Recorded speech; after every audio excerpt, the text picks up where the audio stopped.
De chômeurs, les jeunes sont laissés à eux-mêmes en Côte d'Ivoire. On nous forme pour devenir des chômeurs. Voici quelques remarques que j'ai reçues sur ma vidéo sur le chômage en Côte d'Ivoire. Écoutez les gars, l'État ne va pas réduire le chômage à néant. Ce n'est ni son but, ni sa vocation.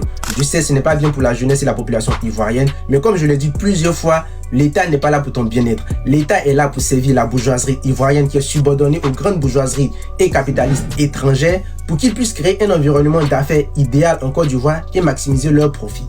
Et dans ce contexte bien précis, le chômage joue un rôle très important. Avoir un grand nombre de jeunes chômeurs permet aux capitalistes et à la bourgeoisie d'avoir une réserve de travailleurs au cas où ceux en fonction défaillent. Par exemple, quand les enseignants avaient grévé, qu'est-ce que la ministre a fait? Elle les a menacés de les limoger parce qu'elle savait très bien qu'il y avait un grand nombre de jeunes prêts à tout pour prendre leur place. Dans le système capitaliste dans lequel nous vivons, les chômeurs permettent aux patrons de créer une pression et une concurrence entre les travailleurs. Si tu ne produis pas assez, je te vire parce qu'il y a plein dehors qui seraient prêts à prendre ta place. Tu es graphiste, tu fais pas du bon travail, désolé mon frère. Il y a plein de jeunes qui sortent d'école de design qui veulent ta place.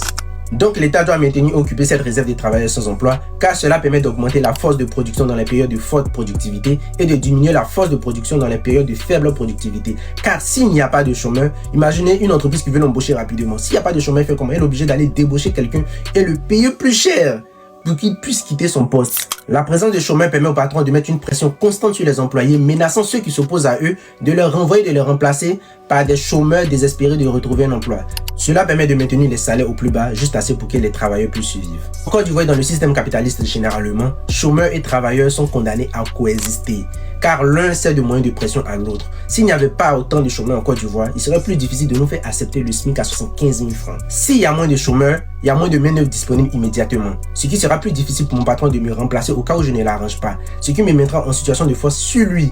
Et n'oubliez pas, dans le système capitaliste, c'est le capitaliste qui doit toujours dominer. L'État doit non seulement servir les entreprises en travailleurs, mais aussi maintenir une réserve de chômeurs. Le chômage est nécessaire à l'État ivoirien et ses patrons car il crée une lutte entre les travailleurs.